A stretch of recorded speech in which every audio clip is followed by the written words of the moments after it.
Pop, how you doing, man? Huh. How you doing? So in this week's segment that will surely not ruffle a single feather here, let's get right into it, man. We're going around the NFL today. We're going to talk a little bit of NFL news to We're start, going national. just to Donald get you Trump, we're warmed going up. national. We're just going to get you warmed up, just to get those chops salivating a little bit.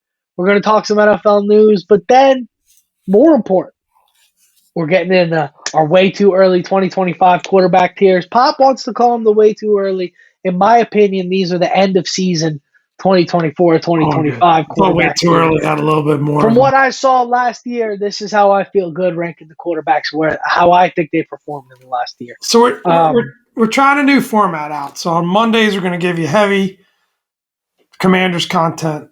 On Thursday, of course, if there's breaking Commanders news or something, Yeah, of course. big, we'll cover that. But we're going to go a little bit more national. We want to try to reach a little bit broader audience here. Yep. So we've had some opposing fans chime in, so maybe you keep it rolling. If there's any topics you want us to cover or talk about, let us know. But we're going to give this a go. Yep. Yeah, it's subject to change, of course, but this Of is where course. we're at right now. Of course. Thank God we don't have to worry about Washington Post write-ups and Percocets being sold out of the side of the locker room and all that kind of nonsense anymore. So if there is an emergency pod, it will most likely be football related. I'll go as far to say it will most likely be good news with the type Yeah, of rumors big sign. swirling around. I tell you what, if there's an emergency pod regarding a trade in these next few weeks, I'll probably be on here naked. But we'll get into that when we get into it. For now, speaking of fan bases that are overjoyed, first headline: Aaron Rodgers parting ways with the Jets. It was funny. The Jets tweeted, "Thank you for everything, number 8." And I don't know what you would thank that guy for doing, other than making a few people like me tune into the Jets that probably wouldn't watch the team for like 2 games and go, "This guy stinks," and then not watch the Jets anymore. But peace, Aaron Rodgers. I'm sure he'll start a podcast soon. Well, NBC Sports is reporting that he pleaded to stay. get another shot with them. So, you can't blame the Jets for moving on. It's going to be interesting to see. I think this guy and the next guy to see, who's in the market. I mean, you think people take another swing at Aaron Rodgers? So he's 3 steps away from fulfilling the prophecy. He's got to side with the Vikings. He's got to defraud some welfare. And then he's got to send a picture that he shouldn't send. We're not going to go into any more detail. But he could complete the prophecy here. He's 3 steps away. We don't encourage either of those last 2 steps, but does he go to Minnesota? I mean, they might need a quarterback next year. No, I don't think so either. I think it's a Raiders or something in that ilk, probably. But yeah, I think the other 2 parts of the prophecy are maybe more likely than him ending up in Minnesota. But it's funny. I mean, you've only got the 2 quarterbacks at the top of the draft, right? Shedeur Sanders and Cam Ward, and you got a lot of quarterback needy teams. You got Titans, Browns, Giants, not the Pats because they've got Drake May. Not the Jags, of course, but Raiders don't pick till 6th. Yeah. So Jets are going to need a quarterback too. I'm not sure what they're playing. I can't see Pete Carroll wanting to do all that. I just can't see it. But I don't know. I think the Jets become kind of a hot spot for Darnold, to be honest with you. I don't know if he wants to go back, but I think that might be an interesting situation. I think Rodgers ends up in Cleveland or one of those just paycheck organizations, in my opinion. I don't think there's any place for Rodgers on a starting NFL roster. Pittsburgh? I mean, at some point there's 32 of these things, and there's only so many starters in that pool. And then there's some fringe guys. Maybe a healthy year, a little bit of humble pie. And if he's motivated and doesn't want to go out, on that note, the guy's got talent. he could still play. So I wouldn't touch him with a forklift, but No. But what about Matthew Stafford? Matthew Stafford trade talks, supposedly the Giants are very interesting. What do you think happens there? You got some inside LA knowledge on that one. I wouldn't. I don't know if I would trade Stafford if I'm the Rams. But what's your plan if you're the Rams? That's the problem, right? Like, that's the problem with some of these things. Like, I totally get the Jets wanting to move on from Rodgers. But if you're the Rams, okay, what's your plan? And I mean, we'll get into it in our tier lists later today. But I still think pretty highly of Matthew Stafford in terms of quarterback.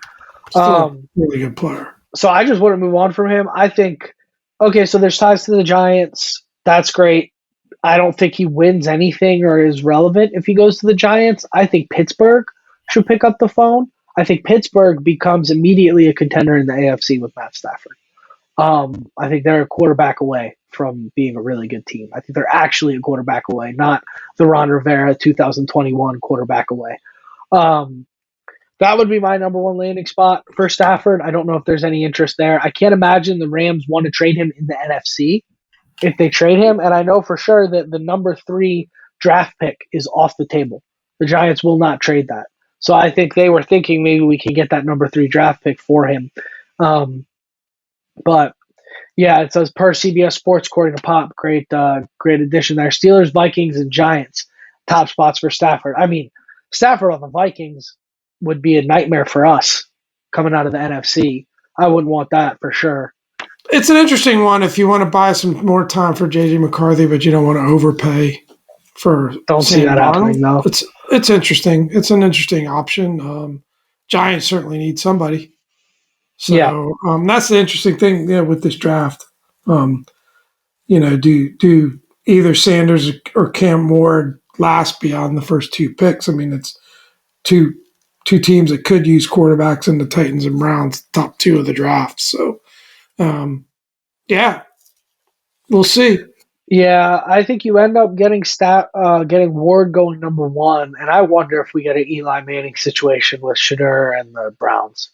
I wonder if there's just like a look, I'm not playing for y'all conversation. And I honestly think I am very anti that in general, but I think the Cleveland Browns might be one of those situations where you do that. I wouldn't play for them if I was Shedeur.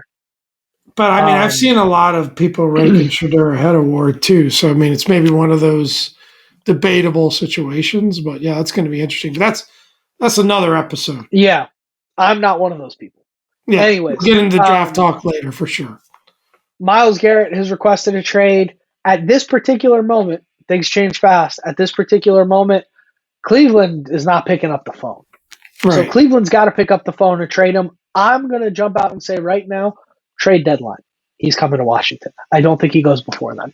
I think Cleveland is going to hold on to him. I think this might be a trade deadline situation. I thought a little bit about this Cleveland not picking up the phone deal, and that doesn't make a lot of sense. They should just, they're in a rebuild mode. Yeah, of course. They need a reset. Get a haul for him. Yeah. It's a player later in his career, still a great player, but let him go win somewhere like Washington.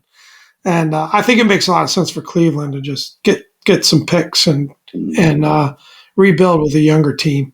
Yeah, I think so too. I think you have to do it. I think it's one of those situations you don't want to be in, and if you're a Browns fan, you're just destroyed, right? You're like, the one reason I watch this team is gone too. But the reality of it is, Pop, you said it best. That was an eloquently well thought out point. Cleveland Browns are not capable of doing that. They just don't seem to make those types of decisions organizationally. It's a disaster. And I tell you what, it takes one to know one. We lived in it for 30 years. We know what that looks like. We know that we recognize that smell, right? That's what it smells like in Cleveland right now. Yeah. It has for a very long time. So, Myles, jump right in. The water's fine, brother. We'd love to have you. Blank check. Wrapping this segment up around the NFL news, Kick-Cots of the week is Howie Roseman taking a beer can to the forehead. I mean, geez. Look, there's just... Go ahead. I mean, it's not like us to take shots at Eagles fans, right? And I don't know what motivated the guy in the crowd to throw a beer can. It's friendly at fire the team. for sure. But what's the point of that? I guess you get to drinking and you get crazy and you just get not thinking. But come on, you're throwing stuff at the team you're celebrating it. So what happens? What's going on? I've actually been at a few of these parades when I was living in Boston and the Patriots won too. I went to both of them. And what happens is people... Was he tossing them a beer just to drink? People in the crowd bring beers and they throw them at the floats. And Gronk, for example, somebody threw Gronk a beer, and what do you think happens when you throw Gronk a beer? Gronk catches it, tore into it, ripped the whole thing, smashed it against his head, threw it back at the crowd, right? It's great. Right. It's a fun moment. So I think but what I didn't see, nobody threw a beer at Kraft's float. Nobody was throwing a beer at the executives. They were throwing them at the players. Toss it. You got to get their attention and toss it. But they're throwing them from, I mean, these crowds are deep. It's you got to really put something behind it. Howie Roseman, I mean, he's there Adam Peters, man. You got to protect that guy. You got to put him in bubble wrap when he's done with that roster. Another Kikats was Saquon's on the float, and somebody threw a beer at him, and obviously it's just reflexes. He just ducked, and the guy behind them was an equipment guy or something. He got racked in the face with one. So Saquon, man, you're definitely a better athlete than whoever the guy is behind you. Put the mitts up.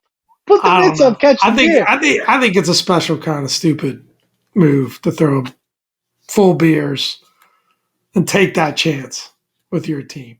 If you're close and you want to do a gentle toss, all right. But anyway. You got to put some loft. It needs to be like a Jaden Daniels deep ball. It's got to be catchable. Got to put some loft under it. You see the picture of him with the scar? Yeah. Oh, my God. Oh, wow. I tell you what, man, he's the best executive in, you can make an argument, pro sports, but certainly football. He's done a hell of a job. You can do. He seemed to take it in stride. Yeah, of course he did. He seems like a good guy. I hate how every aspect of this Eagles team is, aside from their head coach, is so classy and likable, and like you're happy that they're winning, but you don't like it drives me nuts. That gets under my skin more than anything. But good for. The head coach holding up an Italian flag after the game had to get you in your feels a little bit. Yeah, but not that guy. No, it's good. I mean, why not, right? You got to put the well-being of our people ahead of it, I guess. But anyways, what do you say we talk some quarterbacks, Pop? I'm excited about this one because this is Dom's segment. He's been working hard. He's in the lab. We've got. I think this is the first ever Dom and Pop, but specifically Dom quarterback tiers. Yeah. So we're doing some quarterback tier lists. I could see this being a thing that we revisit more often going forward. It's fun content. It's a long off season. Stuff that people like. As some of these guys, if they move around or sign with different teams, maybe that impacts it. But I think this is our way too early tier list. We can maybe talk about things going into the preseason, see if there's better categories to move it around. If you guys think there's different ways we should divide it up, let us know in the comments. Maybe we can chat it up. But I was thinking, how do you rank quarterbacks, right? Because it is the most important position in pro sports, but it's also the most dependent position in pro sports. You see that with a guy like Joe Burrow, right? Mess of an organization around him, still putting up 5,000 yards a game, but they just can't win, right? You see the inverse of that with a guy like Jared Goff. Loaded team around him. Not necessarily an elite talent, but does enough that they win a lot of games, but you're kind of always waiting for the other shoe to drop. So here's how I divided this up. You guys will see this on the screen here. You've got 4 tiers. Elite. Second tier is winners. Third tier is your job is safe. And then tier 4 is too young. If your quarterback is not on this tier list, I have news for you. You are in the quarterback abyss. That is not where you want to be. I personally lived there for 26 years. It's cold, it's dark, it's lonely. Nobody checks in on you. It's not a good place to be. God bless him. Jade Daniels brought it out of us. We've seen the light. All right? So just explaining these tiers, elite, you don't have to explain, but how I look at it is elite wins in spite of their circumstance. So you could put these guys on other teams around the NFL and you still expect them to be playoff teams. Maybe not. Some of these guys, Joe Burrow, for example, in this tier, is already in a bad situation, and you still expect them to be. He's giving his team a chance. Yeah. These guys give your team a chance, even if your team is having a bad day, even when things are going wrong, you still expect to win with these guys at the helm. Second tier, these are winners. These are guys that can definitely win you a Super Bowl, can definitely win you playoff games. You expect to win when you have them on the field, but they need a good team around them. They need a little bit of help in order. Yeah, that's how the 33rd team did their tiers. They said that second group needs some help. Yeah, you can win with them, but they need some help. And they may win you some games they shouldn't. They'll stand on their head from time to time, but you can't consistently rely on game-winning production from these guys week to week. Tier number 3, your job is safe. Meaning, some of the younger guys on this list, you're still developing, trending in the right direction. They have a high ceiling, so you're going to stick with them. Some of the older guys on this list, they're competent. They're not going to get anybody fired, but these are not deep playoff run guys, in my opinion, unless they're in a perfect situation. There's one guy on this list that made his way onto this tier because of that. And then tier 4, too young. So these are guys where their sample sizes are too small. You'll notice there are some rookies in this list, but these 4 guys, not enough sample size. So let's get into it. By the way, these tiers are unordered. So we're not ordering within the tiers. And we're going to rank tier 1. We'll loosely rank as we rattle them off, and then we'll come up with a ranking real quick. Tier 1, Mahomes, Lamar Jackson, Josh Allen, Jaden Daniels, Joe Burrow, and the most recent addition to this tier, Jalen Hurts. Jalen Hurts made his way onto this tier with his performance in the Super Bowl and in the NFC Championship, in my opinion. And when you grade that against the season he had in 2021, the performance in the Super Bowl in 2021, which, by the way, he did not have Saquon Barkley in that Super Bowl. For me, it becomes, or whatever the year they made the Super Bowl 2 years ago, it becomes apparent this guy, though not being asked to do all that much, is capable. So he consistently does it when they call his number. So I think that's a fair comment throughout the season, but I think when it came to crunch time, I think he made a lot of great plays, and especially in the Super Bowl. I mean, they took Saquon out of the game, and it was him. He did it with his legs. He had one bad throw, which you're going to allow a quarterback one bad throw. So I give him a lot of credit. I agree. I think he deserves to be in that elite category. I saw 33rd team put him in the next tier down, which was winners. I was pretty surprised. They had him at number 9 in their rankings. So that was pretty wild to see. But I've got a lot of respect for Jalen. I think, he's had his struggles at certain times, but that team just wins, right? So you've got to like that. And for me, ranking wise, this is about it for me. What you're looking at on the screen. This is even about even NFL Network had Jalen 9th. That's crazy. I don't know. He shreds us every time we play him. He shreds us. He's a great football player. But even if you wanted to make an argument that he was 6th on this list, I'm just wondering, who would you? I can't think of anyone in that next group that I'd put ahead of him. So no. And I think if you put him in some of these other guys' situations in that next group down, I think if you put him in the Lions, they're better. I think if you put him on the Chargers, probably about the same. 49ers, Baker had a great year, but I see people ranking Baker 6th. I can't put Baker ahead of Jalen Hurts. Yeah. Great player, but... And my burgundy and gold bias is showing, right? Because Jaden had a great year, and I got him in elite. But I'll get into that in a second. I think for the order, but you're not alone.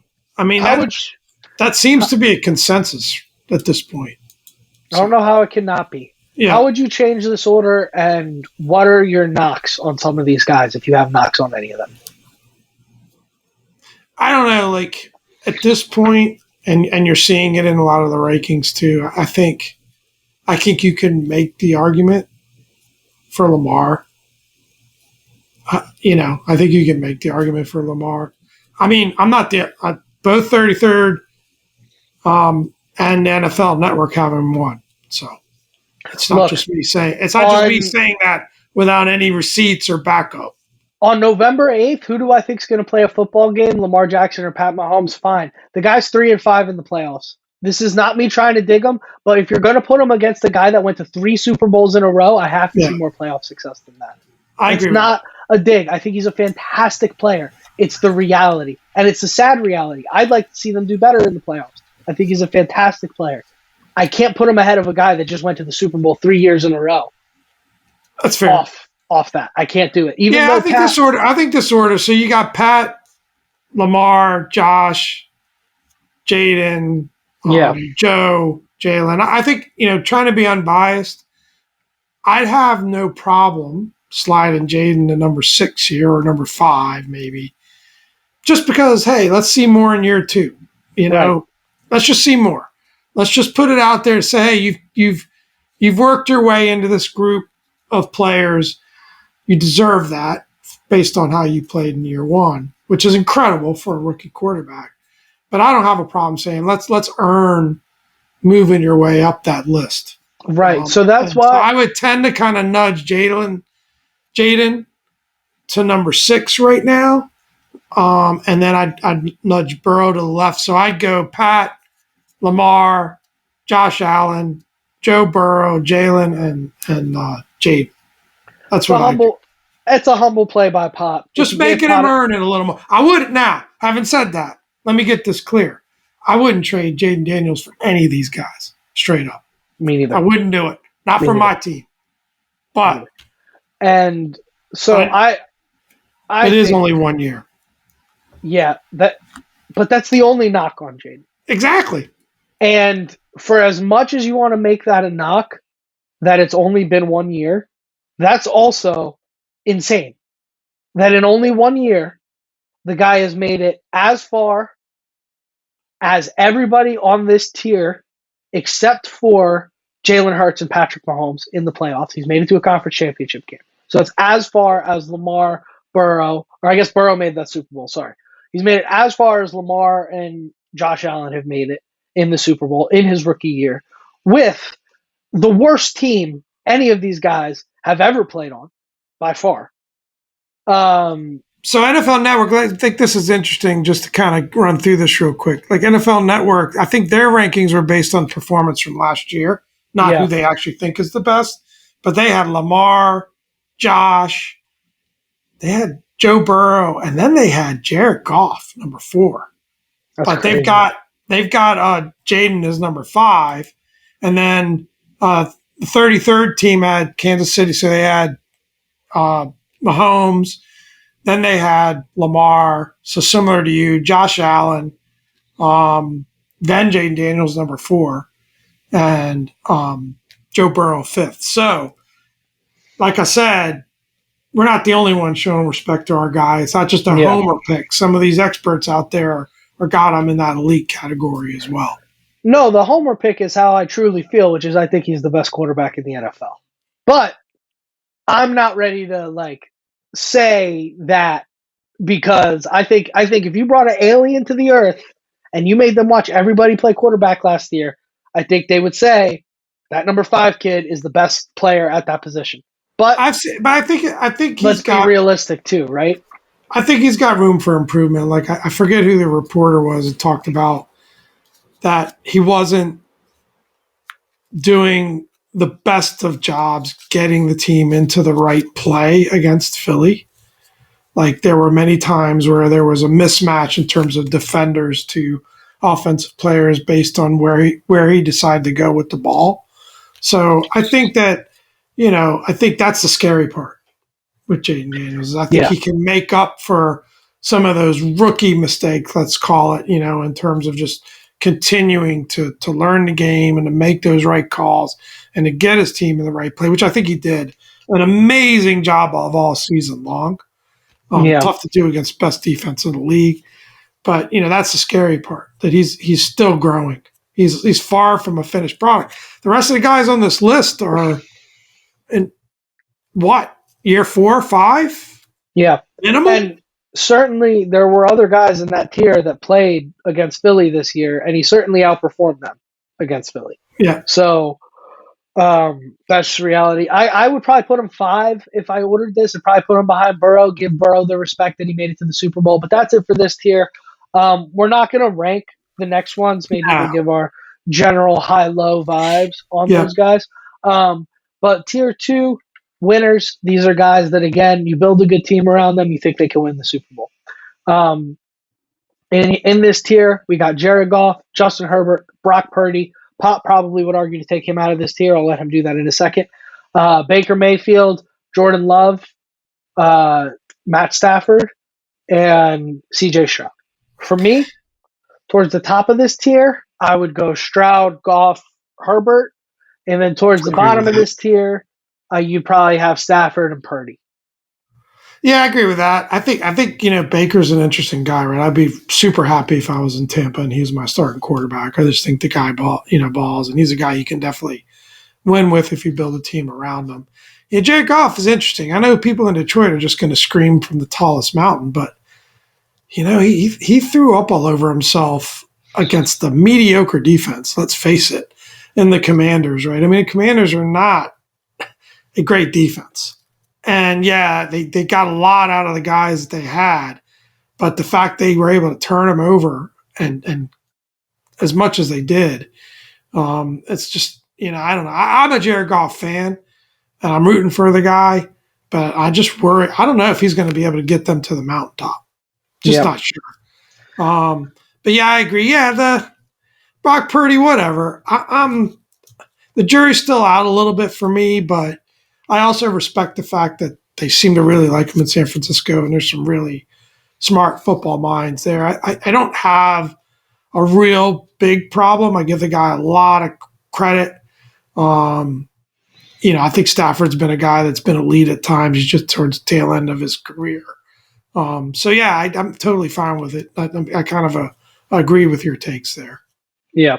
I tell you what, though, don't love the idea of having to pay Brock Purdy $60 million. I'm kind of glad I'm not in San Francisco's situation there. Nope, don't love that idea at all. On the other hand, I'm ready to make Jaden Daniels the first billion-dollar football player. We'll move on. I think this might be a little high for Jordan Love. I'm biased. I like the kid. I think from what we saw last year, you could make the argument that he belongs closer into that tier 3 job safe place. It was a disappointing year from him last year. Packers dealt with a lot of injuries. Team is just not all the way there. He doesn't have a lot of receivers. He's just the type of player that sometimes you look at him and you think he's in that elite category, right? Like he looks great. And then sometimes he does look like more of a tier 3 guy. So maybe right there, smack in the middle of tier 2. I think it's the right slot for him. But he's got to kind of, cut back a little bit on the hero ball and make some better decisions at times for sure. And now, if we're talking favorite quarterbacks to watch on this list, he's towards the top because the guy plays like Brett Favre, like old school gunslinger effort mentality, which I think is a lot of fun to watch. Tradition. You don't see a lot of that in the league anymore. I think he's like the last of a dying breed, but I'm sure Packers fans would like him to protect the football a little bit more. Tier 3, job safe. So this splits into 2. You have veterans that are going to keep your guys in place, and then you have young guys that have potential, maybe have been in the higher tiers but have had some down years, etc. So you got Geno, Dak, Bo Nix, Trevor Lawrence, Sam Darnold, Kyler Murray, Tua, and Bryce Young. I think what you saw from Bryce Nation's going to come after you for this one. I think it's where he belongs. I don't think you can make an argument he's better than any of the guys in that tier 2 other than maybe Purdy, and I think you're crazy if you make that argument. He's kind of in that Seymour category, but if he puts together another year like he had his rookie year and continues to improve, I think he's easily in that tier 2. I would easily put him, if he does what he did last year, he doesn't even have to improve. If he just does what he did last year again, you put him in tier 2. I think he's a talented kid. I'd be super happy if he was my quarterback. Is there any reason to expect that he won't? No. Absolutely not. Yeah, Absolutely not. I agree. You could make the argument that Knicks goes up to 2. I'd be okay with that. You could make the argument that um, this is a little too high for Sam Darnold. You could make the argument that this is a little too high for Tua or Kyler. Those are kind of the vets. I don't think so. I think they've both demonstrated in their careers that they can play some really good football at times. Yeah. So any problems with Dak that. in this tier? I think he's one of the better players in this tier. Yeah, I mean, Dak's a guy you could definitely make an argument if you compare him to some of the guys in tier 2 that he should slide ahead. They've done a lot of winning with him at quarterback. Maybe not so much deep runs in the playoffs, of course. Definitely not. A lot of meaningless winning. Definitely not. But yeah, Dak is tough, man, because Dak is like talent-wise, I think he's great, but again, like just kind of pukes on himself when it comes down to it. But none of the guys in tier 2 have won anything other than Stafford, right now. Yeah. And even some of the guys in tier 1, honestly, haven't really won anything.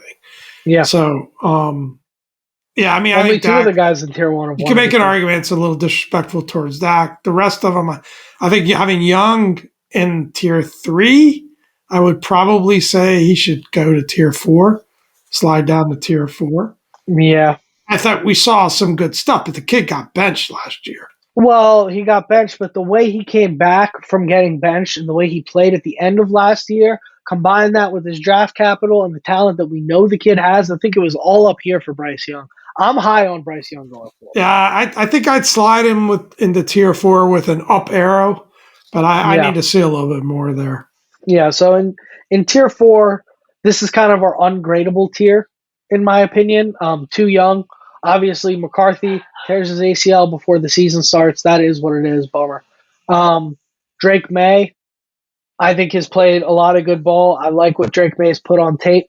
That situation in New England just makes me wonder if he'll ever get to really be successful in the NFL, unfortunately.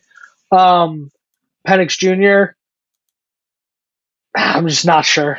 I just don't know. I was not blown away with what I know Chris Collinsworth thought he put on the performance of a lifetime against us. I saw a pretty bad quarterback that night. I don't know. But he was very inconsistent, but he's also young, so I think it's appropriate at this point. He shouldn't drop off the map. I'd like to see more. And Caleb Williams, boy. So having Bryce Young in your tier 3 and Caleb Williams in your tier 4, you're looking to make some enemies in Chicago. So it's not okay. I think that's a little unfair. It's not. I think you got to slide Bryce down, then I'm probably okay with it. It's not a dig. So look at the wording. Tier 3, job safe. Obviously, all these guys in tier 4, their jobs are safe. Caleb Williams, because of the disaster in Chicago, and Bears fans have been yelling at everybody about this all year. He's impossible to evaluate because of the disaster that was the Chicago Bears last year. He's impossible. What I saw on tape, I hated. I'll say it. And I sat at this desk a year ago, coming into the draft, saying that we should trade up, get that number 1 pick. I said all kinds of crazy stuff about the talent that Williams had and what I thought he could be in the NFL. I still feel that way. I don't know that the Bears, much like with the Patriots and Drake May, will ever allow him to be in a situation where they're successful. And I, frankly, saw less from Williams than I did May and Bryce Young to lead me to believe that will be the case. I think what's disrespectful to Caleb Williams is putting Bryce Young in tier 3. That's kind of what I look at it, right? I think Bryce Young needs to slide down. I agree. You just didn't see enough in year 1. I think it has a lot to do with what was around him. But there were some signs for concern. You certainly saw the talent. I saw it when they came back and took the lead against us. And that spurt. Yeah, he played awful for 3 quarters, and then towards the end of the third quarter into the fourth quarter, he played amazing. And I was thinking, wow, this is going to be a great player. Yeah. So, which in crunch time is important. So I get it. Local kid, I'm rooting for him. I hope he. Me too. I hope he's going to get coached up. Ben Johnson, much better, hopefully. They've got some talent at receiver around him, so we'll see how that goes. This is not about, Caleb Williams the person. I like Caleb Williams the person. I think he's a solid dude. I think the media reputation he has is totally overblown and not accurate. It's not about any of that. This is about what I saw on tape last year, and frankly, giving the kid the benefit of the doubt because of the level of talent I think he has. Because if you want to just go off of what happened last year, he was bad. Yeah. But I think it's impossible to stay in that situation. Like, I think Jaden Daniels wins maybe 9 games on the Bears, but I don't think they make the NFC Championship, I don't think we win 12 games with Williams here. But I think that situation is just a disaster in Chicago. And I'm not sure any rookie quarterback wins 9 games on the Bears. Honestly, I think it was a bad situation. I think he would have been more successful, but it was a bad situation. It was a bad situation, and I don't know. I don't feel confident enough to make a statement like that. Look, Jaden played his ass off. He put the Superman cape on a lot, but he was in a great situation when it comes to coaching, an organization and support. When it comes to Cliff, yeah, but if you look at the PFF ratings for the offensive line and the defense would certainly indicate you otherwise. He certainly would have rather been throwing to DJ Moore and Keenan Allen than Olamide Zaccheaus and De'Ami Brown. But they had in Chicago at times, and I think we should wrap soon here. But in Chicago at times, you just didn't know what the hell they were doing. That's why there was a plan, there was a scheme, there was a. Yes, he had to do a lot on his own, but they put him in position to do that. They gave him the green light to run and do the things that he needed to do to be successful, which of course he was perfectly willing to do. So, yeah. Anyway. Yeah, I mean that's why he's in the unrankable tier. And like I said, in my opinion, that's shooting him some bail. Because at the end of the day, the kid's holding the ball 8-9 seconds. There's clean pocket for 4 of those seconds. A lot of pockets do not protect you for 9 seconds. His confidence was definitely hurt. There's no question about it. It's just one of those things where sometimes seasons go that way. They start to, coaches get fired. I mean, it was a bad situation. It's a disaster. Let's see what happens with the genius of Ben Johnson. Disaster. Like I said, this tier 4 is not that they're objectively worse than any of these guys on the list. It's just we can't give them a clean evaluation. In the comments. Come at him. Let's have some fun. We know literacy is a struggle for Americans right now. If you're still with us. Yeah, anyways, let's wrap this thing up. It's been a good time. Without further ado, I've been Dom. This is Pop. Great job, son. Thank you for another great week, everybody, and hail to the Commanders.